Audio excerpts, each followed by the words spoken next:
ਤੋਂ ਬਾਅਦ ਤੁਹਾਡਾ ਸਭ ਦਾ ਬਹੁਤ-ਬਹੁਤ ਸਵਾਗਤ ਹੈ। ਜਿਸ ਤਰ੍ਹਾਂ ਕਿ ਅੱਜ ਦਾ ਦੂਸਰਾ ਇਸ਼ੂ ਸੀ ਉਹ ਇਹ ਸੀ ਕਿ ਸਿੱਖ ਮਸਲਿਆਂ ਵਿੱਚ ਦਖਲ ਅੰਦਾਜ਼ੀ ਕਰਕੇ ਭਾਰਤੀ ਰਾਜਦੂਤ ਕਾਨੂੰਨ ਤੋੜ ਰਹੇ ਹਨ। ਸੋ ਇਸ ਉੱਪਰ ਡਾਕਟਰ ਸਾਹਿਬ ਨੇ ਆਪਣੇ ਬਹੁਤ ਹੀ ਵੇਰਵੇ ਨਾਲ ਵਿਚਾਰ ਤੁਹਾਡੇ ਨਾਲ ਸਾਂਝੇ ਕੀਤੇ ਨੇ। ਸੋ ਅੱਜ ਦਾ ਜੋ ਥਰਡ ਵਾਲਾ ਇਸ਼ੂ ਹੈ ਉਸ ਉੱਪਰ ਆਪਾਂ ਡਾਕਟਰ ਸਾਹਿਬ ਕੋਲੋਂ ਉਹਨਾਂ ਦੇ ਵਿਚਾਰ ਸੁਣਦੇ ਹਾਂ।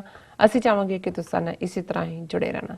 ਥੈਂਕ ਯੂ ਸੋ ਮਚ ਜੀ। ਡਾਕਟਰ ਸਾਹਿਬ ਕੀ ਕਹਿਣਾ ਚਾਹੋਗੇ? ਦੇਖੋ, ਪਾਕਿਸਤਾਨ ਦੀ ਲੀਡਰਸ਼ਿਪ ਇਸ ਵੇਲੇ ਜਿੱਥੇ ਅੰਦਰੂਨੀ ਹਾਲਾਤ ਦੇ ਨਾਲ ਵੀ ਜਿਹੜੀ ਹੈ ਉਹ ਦੋ ਹੱਥ ਕਰ ਰਹੀ ਹੈ ਔਰ ਦੂਸਰੀ ਡਿਪਲੋਮੇਸੀ ਈਰਾਨ, ਸਾਊਦੀ ਅਰੇਬੀਆ, ਸਾਲਸੀ ਦੀ ਚੱਲ ਰਹੀ ਹੈ ਜੀ।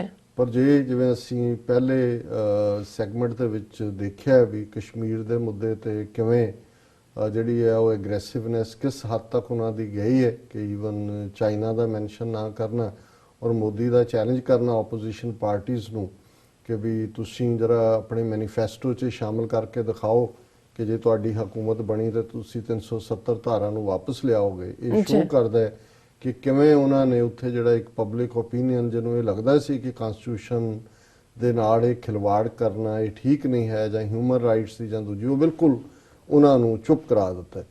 ਔਰ ਇਹ ਨਜ਼ਰ ਆਇਆ ਸੀ ਕਿ ਵੀ ਇਮਰਾਨ ਖਾਨ ਸਾਹਿਬ ਦੀ ਸਪੀਚ ਤੋਂ ਬਾਅਦ ਕਿ ਐਗਰੈਸਿਵ ਡਿਪਲੋਮੇਸੀ ਕਸ਼ਮੀਰ ਦੇ ਮੁੱਦੇ ਦੇ ਉੱਤੇ ਫੋਲੋ ਹੋਏਗੀ। ਹੁਣ 27 ਸਤੰਬਰ ਤੋਂ ਲੈ ਕੇ ਅੱਜ 14 ਅਕਤੂਬਰ ਹੈ, 17 ਦਿਨ ਬੀਤ ਗਏ ਨੇ। ਉਹਨਾਂ ਦੀ ਤਾਂ ਐਗਰੈਸਿਵਨੈਸ ਉਸ ਤੋਂ ਬਾਅਦ ਨਹੀਂ ਨਜ਼ਰ ਆਈ, ਲੇਕਿਨ ਭਾਰਤ ਕਿਸ ਹੱਦ ਤੱਕ ਐਗਰੈਸਿਵ ਹੈ ਉਹ ਅਸੀਂ ਦੇਖ ਰਹੇ ਕਿ ਕਿਵੇਂ ਦੀ ਬਿਆਨਬਾਜ਼ੀ। ਔਰ ਅੱਜ ਇੱਕ ਸਟੇਟਮੈਂਟ ਜਿਹੜੀ ਭਾਰਤ ਦੇ ਡਿਫੈਂਸ ਮਿਨਿਸਟਰ ਰਾਜਨਾਥ ਸਿੰਘ ਨੇ ਪਟੌਦੀ 'ਚ ਖਲੋ ਕੇ ਦਿੱਤੀ। ਹਰਿਆਣੇ 'ਚ ਚੋਣਾਂ ਚੱਲ ਰਹੀਆਂ, ਪਟੌਦੀ ਇੱਕ ਹਲਕਾ ਹੈ ਜਿਹਨੂੰ ਪਟੌਡੀ ਅੰਗਰੇਜ਼ੀ 'ਚ ਲਿਖਿਆ ਜਾਂਦਾ ਹੈ, ਪਰ ਇਹ ਪਟੌਦੀ ਨਵਾਬ ਆਫ ਪਟੌਦੀ ਕ੍ਰਿਕਟ ਦੇ ਹਵਾਲੇ ਨਾਲ ਉਹਦਾ ਇੱਕ ਵੱਡਾ ਮੁਕਾਮ ਰਿਹਾ। ਲੇਕਿਨ ਪਟੌਦੀ ਫੈਮਿਲੀ ਦਾ ਇੱਕ ਭਰਾ ਜਿਹੜਾ ਹੈ ਉਹਨਾਂ 'ਚੋਂ ਫੈਮਿਲੀ ਉਹ ਪਾਕਿਸਤਾਨ ਵੀ ਰਹੀ, ਉਹਨਾਂ 'ਚੋਂ ਇੱਕ ਜਿਹੜੇ ਨੇ ਪਿੱਛੇ ਕੁਝ ਸਮਾਂ ਪਹਿਲਾਂ ISI ਦੇ ਚੀਫ ਤੱਕ ਵੀ ਪਹੁੰਚੇ, ਮਿਲਟਰੀ 'ਚ ਸੀ। ਸੋ ਹੁਣ ਇਹ ਕਿਉਂਕਿ ਜਦੋਂ ਤੁਸੀਂ RSS ਜਾਂ BJP ਦਾ ਦੇਖਦੇ ਹੋ, ਇਹ ਵੈਨਿਊ ਵਰਡਸ ਦੀ ਇਹਨਾਂ ਦੀ ਸਿਲੈਕਸ਼ਨ ਔਰ ਕਿਸ ਤਬਕੇ ਨੂੰ ਉਹਨਾਂ ਨੇ ਪਲੀਜ਼ ਕਰਨਾ ਹੈ ਉਹ ਬੜੀ ਕੈਲਕੂਲੇਟਡ ਹੁੰਦੀ ਹੈ। ਹੁਣ ਉੱਥੋਂ ਹਰਿਆਣੇ 'ਚ ਇਲੈਕਸ਼ਨਾਂ ਚੱਲ ਰਹੀਆਂ ਨੇ, ਉਹਦੇ 'ਚ ਕੈਂਪੇਨਿੰਗ ਹੈ, ਉਸ ਕੈਂਪੇਨ ਦੇ ਲਈ ਪਟੌਦੀ 'ਚ ਆਇਆ ਔਰ ਜਿਹੜਾ ਬੰਦਾ ਉੱਥੇ ਖੜਾ ਹੈ ਉਹ ਲੋਕਲੀ ਪਪੂਲਰ ਨਹੀਂ ਹੈ। ਥੋੜੀ ਜਿਹੀ ਮੁਸਲਿਮ ਪੋਪੂਲੇਸ਼ਨ ਵੀ ਹੈ ਪਟੌਦੀ 'ਚ, ਬਹੁਤ ਜ਼ਿਆਦਾ ਨਹੀਂ ਹੈ। ਔਰ ਉਹਦੇ 'ਚ ਹੁਣ ਜਿਹੜੀ ਐਗਜ਼ੈਕਟਲੀ ਉਹਦੀ ਸ਼ਬਦਾਵਲੀ ਹੈ ਰਾਜਨਾਥ ਸਿੰਘ ਭਾਰਤ ਦੇ ਡਿਫੈਂਸ ਮਿਨਿਸਟਰ ਦੀ, ਉਹਦੇ 'ਚ ਉਹ ਕਹਿ ਰਿਹਾ ਕਿ ਵੀ ਜਿਹੜਾ ਹੈ ਉਹਨੇ ਐਗਜ਼ੈਕਟ ਮੈਂ ਉਹਦੇ ਲਫ਼ਜ਼ ਹੀ ਕੋਟ ਕਰਨਾ ਚਾਹੁੰਦਾ, with sternness but utter politeness I suggest that Pakistan should change its mindset and get its act together, or else Pakistan that was divided into two parts earlier will end up into many fragments. Kashmir is ours, so stop jabbering about it, Singh said amid a round of applause. ਕਿ ਚਾਰ ਚਫੇਰੇ ਤਾੜੀਆਂ ਦੀ ਗੜਗੜਾਹਟ ਦੇ ਵਿੱਚ ਉਹਨੇ ਕਿਹਾ ਕਿ ਵੀ ਪਾਕਿਸਤਾਨ ਆਪਣੀ ਜਿਹੜੀ ਦਿਮਾਗੀ ਜ਼ੇਨ ਹੈ, ਆਪਣਾ ਜ਼ੇਨ ਹੈ ਉਹਨੂੰ ਸਾਫ਼ ਕਰੇ। ਮੈਂ ਉਹਨਾਂ ਨੂੰ ਇਹ ਵਾਰਨਿੰਗ ਦੇਣਾ ਚਾਹੁੰਦਾ ਕਿ ਵੀ ਪਹਿਲਾਂ ਤਾਂ ਅਸੀਂ ਪਾਕਿਸਤਾਨ ਨੂੰ ਦੋ ਟੁਕੜਿਆਂ ਦੇ ਵਿੱਚ ਵੰਡਿਆ, ਪਰ ਹੁਣ ਜੇ ਉਹ ਨਾ ਸਮਝੇ ਔਰ ਉਹਨਾਂ ਨੇ ਜਿਹੜਾ ਉਹ ਅਕਲ ਤੋਂ ਕੰਮ ਨਾ ਲਿਆ ਤੇ ਫਿਰ ਅਸੀਂ ਪਾਕਿਸਤਾਨ ਦੇ ਕਈ ਟੁਕੜੇ ਕਰ ਦਿਆਂਗੇ। ਕਸ਼ਮੀਰ ਸਾਡਾ, ਸੋ ਇਸ ਬਾਰੇ ਜਿਹੜਾ ਐਵੇਂ ਖਾਮਖਾ ਹਾਲ ਪਾਰੀਆ ਪਾਣਾ ਬੰਦ ਕਰੋ। ਫਿਰ ਉਹਨੇ ਨਾਲ ਦੀ ਨਾਲ ਕਿਹਾ ਕਿ ਵੀ ਰਫੇਲ, ਉਹਨੇ ਕਿਹਾ ਜੀ ਹੁਣ ਉੱਥੇ ਰਫੇਲ ਦੀ ਇਹੀ ਰਾਜਨਾਥ ਪੂਜਾ ਕਰਕੇ ਆਇਆ, ਟਾਇਰਾਂ ਥੱਲੇ ਨਿੰਬੂ ਰੱਖ ਕੇ, ਓਮ ਰੱਖ ਕੇ, ਨਾਰੀਅਲ ਤੋੜ ਕੇ। ਔਰ ਉਹਦੇ 'ਚੋਂ ਕਹਿ ਰਿਹਾ ਕਿ ਵੀ he asked Pakistan to change your stance on terrorism and accept brotherhood. Remember now we will not have to carry out a surgical strike, we will sit in our land and bust your terror factories. ਕਿ ਹੁਣ ਸਾਨੂੰ ਉੱਥੇ ਜਹਾਜ਼ ਭੇਜਣ ਦੀ ਲੋੜ ਹੀ ਨਹੀਂ, ਅਸੀਂ ਆਪਣੇ ਟਿਕਾਣੇ ਤੇ ਬੈਠ ਕੇ ਹੀ ਤੁਹਾਡੀ ਜਿਹੜੀ ਹੈ ਧਰਤੀ ਦੇ ਉੱਤੇ ਹਮਲੇ ਕਰਾਂਗੇ। ਔਰ ਇਸ ਸਾਰੇ ਦੇ ਨਾਲ ਜਦੋਂ ਤੁਸੀਂ ਦੇਖਦੇ ਹੋ ਮਿਲਾ ਕੇ ਵੀ ਕਿਵੇਂ ਉਹਨਾਂ ਨੇ ਪਾਕਿਸਤਾਨ ਨੂੰ ਸਾਰੇ ਪਾਸਿਓਂ ਟਾਰਗੇਟ ਕੀਤਾ ਹੋਇਆ ਹੈ। ਹੁਣ ਜਿਹੜੀ ਵਰਲਡ ਬੈਂਕ ਦੀ ਔਰ IMF ਦੀ FATF ਹੈ, ਫਾਈਨੈਂਸ਼ੀਅਲ ਐਕਸ਼ਨ ਟਾਸਕ ਫੋਰਸ, ਇਹਨਾਂ ਦੀ ਮੀਟਿੰਗ ਪਿਛਲੇ ਦਿਨਾਂ 'ਚ ਚੱਲ ਰਹੀ ਸੀ ਕਿ ਪਾਕਿਸਤਾਨ ਨੂੰ ਗ੍ਰੇ ਏਰੀਆ 'ਚ ਰੱਖਿਆ ਹੋਇਆ, ਉਹਨੂੰ ਬਲੈਕ ਲਿਸਟ 'ਚੋਂ ਕੱਢਿਆ ਜਾਏ ਕਿ ਅਗਲੀ ਬਲੈਕ ਲਿਸਟ 'ਚ ਪਾਇਆ ਜਾਏ। ਗ੍ਰੇ ਏਰੀਆ ਇੱਕ ਸਟੈਪ ਥੱਲੇ ਹੈ। ਔਰ ਉਹਦੇ 'ਚ ਹੁਣ ਜਿਹੜਾ ਅਜੀਤ ਡੋਵਲ ਹੈ ਉਹਨਾਂ ਦਾ ਸਭ ਤੋਂ ਵੱਡਾ ਖੁਫੀਆ ਏਜੰਟ, ਉਹ ਇਹ ਕਹਿ ਰਿਹਾ Pakistan under biggest pressure from FATF ਕਿ ਇਹ ਜਿਹੜਾ Pakistan is under A lot of pressure at the financial action task force meeting currently under way in Paris to rein in terror groups operating from its soil, National Security Advisor Ajit Doval said on Monday.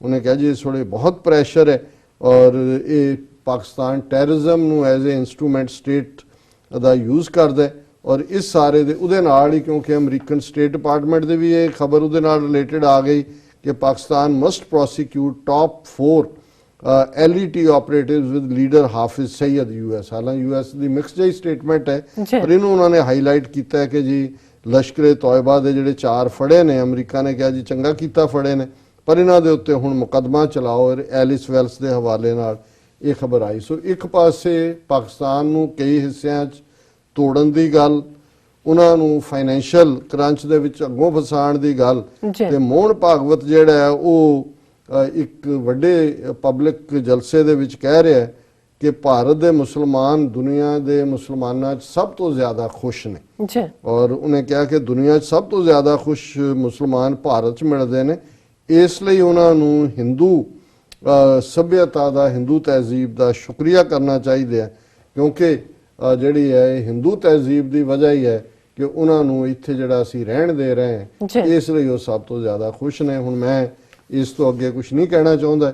ਜੇ ਤੁਸੀਂ ਇਹਨਾਂ ਤਿੰਨਾਂ ਹੀ ਚੀਜ਼ਾਂ ਨੂੰ ਰਲਾ ਕੇ ਦੇਖਦੇ ਹੋ ਫਿਰ ਸਮਝ ਆ ਜਾਂਦੀ ਹੈ ਕਿ ਵੀ ਇਹ ਨੀਤੀ ਕਿੱਧਰ ਨੂੰ ਹੈ, ਕਿਸ ਲੈਵਲ ਦੀ ਐਗਰੈਸਿਵਨੈਸ ਹੈ ਤੇ ਜੇ ਹੁਣ ਇਸ ਕਿਸਮ ਦੀ ਐਗਰੈਸਿਵਨੈਸ ਦੇ ਚੱਲਦੇ ਆ ਜਿੱਥੇ ਤੁਹਾਡਾ ਵਜੂਦ ਮਟਾਉਣ, ਟੁਕੜੇ ਕਰਨ, ਫਾਈਨੈਂਸ਼ੀਅਲੀ ਸਟੈਂਗਲ ਕਰਨ, ਹਰ ਚੀਜ਼ ਤੁਹਾਡੇ ਖਾਤੇ 'ਚ ਪਾਉਣ ਦੀ ਗੱਲ ਹੈ ਤੇ ਤੁਸੀਂ ਇਹੀ ਡਿਬੇਟ ਕਰ ਰਹੇ ਹੈ ਕਿ ਵੀ ਇਹ ਜਿਹੜਾ ਕੌਆ ਹੈ ਇਹ ਹਲਾਲ ਹੈ ਕਿ ਹਰਾਮ ਹੈ ਤੇ ਫਿਰ ਅੱਲਾਹ ਤਾਲਾ ਵੀ ਮੈਨੂੰ ਨਹੀਂ ਪਤਾ ਕਿ ਵੀ ਉਹ ਕਿਵੇਂ, ਜੇ ਉਹ ਤਾਂ ਬੰਦਿਆਂ ਨੂੰ ਜਿਹੜਾ ਉਹ ਅਕਲ ਹੀ ਦਿੰਦਾ ਹੈ, ਸੋਚਣ ਦਾ ਮਾਦਾ ਦਿੰਦਾ ਹੈ। ਜੇ ਅਸੀਂ ਅਕਲ ਰੱਖ ਕੇ ਵੀ ਆਪਣਾ ਮੁਫਾਦ ਔਰ ਆਪਣਾ ਨੁਕਸਾਨ, ਆਪਣੇ ਦੁਸ਼ਮਣ ਔਰ ਆਪਣੇ ਦੋਸਤ ਨਾ ਪਛਾਣੀਏ ਔਰ ਉਸ ਦੇ ਲਈ ਜਿਹੜੀ ਜਿਹਨੂੰ ਹਕਮਤ ਅਮਲੀ ਕਹਿੰਦੇ ਨੇ, ਪ੍ਰੈਕਟੀਕਲ ਕੁਝ ਕਰਨਾ ਨਾ ਕਰੀਏ ਤੇ ਫਿਰ ਮੇਰਾ ਖਿਆਲ ਹੈ ਕਿ ਵੀ ਇਹ ਰੱਬ ਦਾ ਕਸੂਰ ਨਹੀਂ ਹੁੰਦਾ, ਇਹ ਫਿਰ ਸਾਡਾ ਆਪਣਾ ਹੀ ਹੈ ਕਿ ਵੀ ਅਸੀਂ ਆਪ ਹੀ ਆਪਣੀ ਬਰਬਾਦੀ ਦੇ ਡਰਾਫਟ ਦੇ ਉੱਤੇ ਦਸਤਖਤ ਕੀਤੇ ਹੋਏ। ਬਿਲਕੁਲ ਡਾਕਟਰ ਸਾਹਿਬ, ਬਿਲਕੁਲ।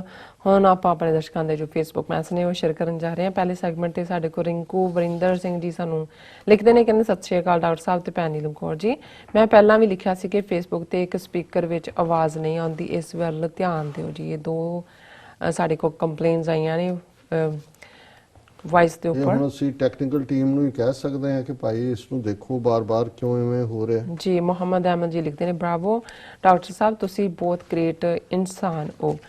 ਸੋ ਦੇਖੋ ਗ੍ਰੇਟ ਤਾਂ ਅਸੀਂ ਕੋਈ ਨਹੀਂ, ਇਨਸਾਨ ਬਣਨ ਦੀ ਕੋਸ਼ਿਸ਼ ਜ਼ਰੂਰ ਕਰ ਰਹੇ ਹਾਂ ਜੀ।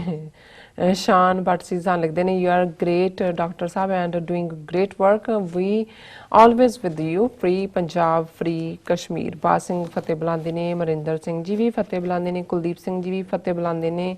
ਸੋ ਭਪਿੰਦਰ ਸਿੰਘ ਜੀ ਕਹਿੰਦੇ, ਡਾਕਟਰ ਸਾਹਿਬ ਆ ਜਿਹੜਾ ਠੇਕੇਦਾਰ ਪੰਜਾਬ 'ਚ ਠੇਕੇ ਤੇ ਮੋਦੀ ਨੇ ਰੱਖਿਆ, ਇਹਦੇ ਬਾਰੇ ਕੌਮ ਨੂੰ ਆਗਾਹ ਕੀਤਾ ਜਾਵੇ। ਉਹਨਾਂ ਦਾ ਠੇਕੇਦਾਰ ਜਸਵੰਤ ਸਿੰਘ ਜਿਹੜਾ ਉੱਥੇ ਬਿਆਨਬਾਜ਼ੀਆਂ ਕਰ ਰਿਹਾ, ਜਾ ਕੇ ਉਹਦੇ ਵੱਲ ਹਵਾਲਾ ਹੈ। ਇਹ ਤਾਂ ਪਹਿਲੇ ਤੋਂ ਹੀ ਉਹਨਾਂ ਦਾ ਠੇਕੇਦਾਰ ਸੀ। ਜੇ ਸਾਨੂੰ ਸਮਝਣ 'ਚ ਦਿੱਕਤ ਲੱਗੀ ਜਾਂ ਅਸੀਂ ਨਹੀਂ ਸਮਝ ਸਕੇ, ਕਸੂਰ ਸਾਡਾ। ਆਉਣ ਵਾਲੇ ਦਿਨਾਂ 'ਚ ਹੋਰ ਵੀ ਕਈ ਠੇਕੇਦਾਰ ਨਿਕਲਣਗੇ ਕਿਉਂਕਿ ਇਨ ਦਾ ਐਂਡ ਆਫ ਦਾ ਡੇ, ਜਿਵੇਂ ਮੈਂ ਵਰਜੀਨੀਆ ਦੇ ਇੱਕ ਬਜ਼ੁਰਗ ਉਹਨਾਂ ਦਾ ਹਵਾਲਾ ਦਿੰਦਾ ਹੁੰਦਾ, ਉਹ ਕਹਿੰਦੇ ਨੇ ਕਿ ਵੀ ਗੋਲੀ ਅੱਗੇ ਖਲੋਣ ਵਾਲੇ ਮਿਲ ਜਾਣਗੇ, ਪੈਸੇ ਅੱਗੇ ਕੋਈ ਖਲੋਂਦਾ। ਸੋ ਜਿਨ੍ਹਾਂ ਦੇ ਕੋਲ ਹਕੂਮਤ ਹੈ, ਉਹਨਾਂ ਦੇ ਕੋਲ ਪੈਸਾ ਵੀ ਹੈ, ਉਹਨਾਂ ਦੇ ਕੋਲ ਹੋਰ ਕਈ ਤਰੀਕੇ ਨੇ, ਤੌਰ ਤਰੀਕੇ। ਸੋ ਇਹ ਸਾਰੇ ਜਿਹੜੇ ਨੇ ਇਹ ਸਿੱਕਿਆਂ ਦੇ ਵਪਾਰੀ ਨੇ ਔਰ ਸਿੱਕਿਆਂ ਦੇ ਉੱਤੇ ਹੀ ਵਿਕਣ ਵਾਲੇ ਨੇ।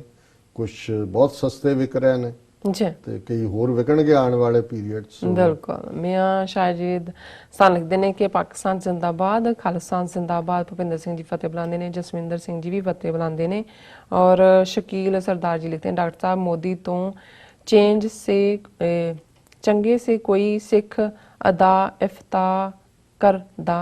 ਆਈ ਡੋਨਟ ਨੋ ਕਿੱਦਾਂ ਉਹਨੇ ਲਿਖਿਆ ਹੈਗਾ, sorry about that. And Kuldeep Singh ਲਿਖਦੇ ਨੇ, ਹਿੰਦੀ ਹਿੰਦੁਸਤਾਨ RSS ਦਾ ਏਜੰਡਾ। ਸੋ ਫਿਰ ਅਗਲੇ ਸੈਗਮੈਂਟ ਤੇ ਵੀ ਮੇਰੇ ਖਿਆਲ ਚ ਮੈਸੇਜ ਹੈਗੇ ਨੇ। ਉਹਨਾਂ ਦਾ ਤਾਂ ਏਜੰਡਾ ਹਿੰਦੁਸਤਾਨ ਹੈ, ਆਪਾਂ ਕੀ ਕਰ ਰਹੇ ਜੀ। ਹਾਂ ਜੇ ਸਾਨੂੰ ਏਜੰਡਾ ਵੀ ਪਤਾ ਹੈ, ਉਹਨਾਂ ਦੇ ਤੌਰ ਤਰੀਕੇ ਵੀ ਪਤਾ ਨੇ, ਤੇ ਅਸੀਂ ਸਿਰ ਥੱਲੇ ਬਾਂਹ ਦੇ ਕੇ ਸੌਂ ਰਹੇ ਹਾਂ ਕਬੂਤਰ ਦੇ ਅੱਖਾਂ ਮੀਟਣ ਵਾਂਗ ਕਿ ਵੀ ਬਿੱਲੀ ਨੇ ਦੇਖਿਆ ਨਹੀਂ ਹੈ, ਜੀ ਫਿਰ ਅਸੀਂ ਕਸੂਰਵਾਰ ਹਾਂ। ਬਿਲਕੁਲ ਬਾਤ ਸਿੰਘ ਦੇ ਡਾਕਟਰ ਸਾਹਿਬ ਏਦਾਂ ਲੱਗਦਾ ਹੈ ਕਿ ਪਾਕਿਸਤਾਨ ਦੇ ਤੇਲਾਂ ਵਿੱਚ ਤੇਲ ਨਹੀਂ, ਸਾਨੂੰ ਸਾਡੀ ਆਜ਼ਾਦੀ ਲਈ ਆਪ ਹੀ ਕੁਝ ਕਰਨਾ ਪੈਣਾ। ਦੇਖੋ, ਅਸੀਂ ਪਾਕਿਸਤਾਨ ਦੇ ਹਮਸਾਏ ਮੁਲਕ ਦੇ ਨਾਤੇ ਔਰ ਭਰਾਵਾਂ ਦੇ ਨਾਤੇ ਅਸੀਂ ਇਹ ਸਮਝਦੇ ਹਾਂ, ਕਿਉਂਕਿ ਕਸ਼ਮੀਰ ਜਿਹੜਾ ਪਾਕਿਸਤਾਨ ਦਾ ਵੀ ਕੋਰ ਇਸ਼ੂ ਹੈ। ਇਹ ਤਾਂ ਨਹੀਂ ਗੱਲ ਹੈ ਕਿ ਵੀ ਉਹਨਾਂ ਦੀ ਦਿਲਚਸਪੀ ਨਹੀਂ ਰਹੀ ਜਾਂ ਦੂਸਰਾ, ਪਰ ਮੈਨੂੰ ਇਹ ਲੱਗਦਾ ਕਿ ਪ੍ਰਾਇੋਰਟੀਜ਼ ਨਹੀਂ ਨੇ ਜਾਂ ਕਿਤੇ ਨਾ ਕਿਤੇ ਕੋਈ ਫੋਕਸ ਲੈਕਿੰਗ ਹੈ, ਜੀ ਜਾਂ ਇੰਨਾ ਕਿ ਇਹਨਾਂ ਨੇ ਬ੍ਰਾਹਮਣਵਾਦੀਆਂ ਨੇ ਇੰਨਾ ਕੁ ਚਾਰ ਚਫੇਰੇ ਖਲਾਰਾ ਪਾ ਦਿੱਤਾ ਹੋਇਆ ਹੈ ਕਿ ਉਹਨਾਂ ਨੂੰ ਪਤਾ ਨਹੀਂ ਲੱਗ ਰਿਹਾ। ਸੋ ਅਸੀਂ ਸਮਝਦੇ ਹਾਂ ਵੀ ਇਨ ਦਾ ਐਂਡ ਆਫ ਦਾ ਡੇ ਸਾਡੀ ਸਟਰਗਲ ਵੀ ਇੱਕੋ ਹੀ ਹੈ, ਦੁਸ਼ਮਣ ਵੀ ਇੱਕ ਹੈ, ਸਾਡਾ ਪੈਂਡਾ ਵੀ ਇੱਕ ਹੈ। ਜੀ ਅਸੀਂ ਕੋਈ ਜਿਹੜਾ ਬੇਮਨ ਨਹੀਂ ਹੈ, ਪਰ ਸਾਡਾ ਇਹ ਫਰਜ਼ ਹੈ ਇੱਕ ਹਮਦਰਦ ਦੇ ਨਾਤੇ ਕਿ ਇਹਨਾਂ ਨੂੰ ਝੰਜੋੜਨਾ ਵੀ ਆਪਣੇ ਦੋਸਤ ਨੂੰ ਜਦੋਂ ਸਾਨੂੰ ਲੱਗੇ ਕਿ ਉਹਨਾਂ ਨੂੰ ਨੀਂਦ ਆ ਰਹੀ ਹੈ। ਜੀ ਡਾਕਟਰ ਸਾਹਿਬ ਬਿਲਕੁਲ। ਇੱਥੇ ਲੈਣੇ ਬ੍ਰੇਕ। ਵਿਊਅਰਸ ਤੁਸੀਂ ਸਾਨੂੰ ਇਸੇ ਤਰ੍ਹਾਂ ਹੀ ਬਨੇ ਰਹਿਣਾ। ਮਿਲਦੇ ਹਾਂ ਛੋਟੇ ਜਿਹੇ ਬ੍ਰੇਕ ਤੋਂ ਬਾਅਦ।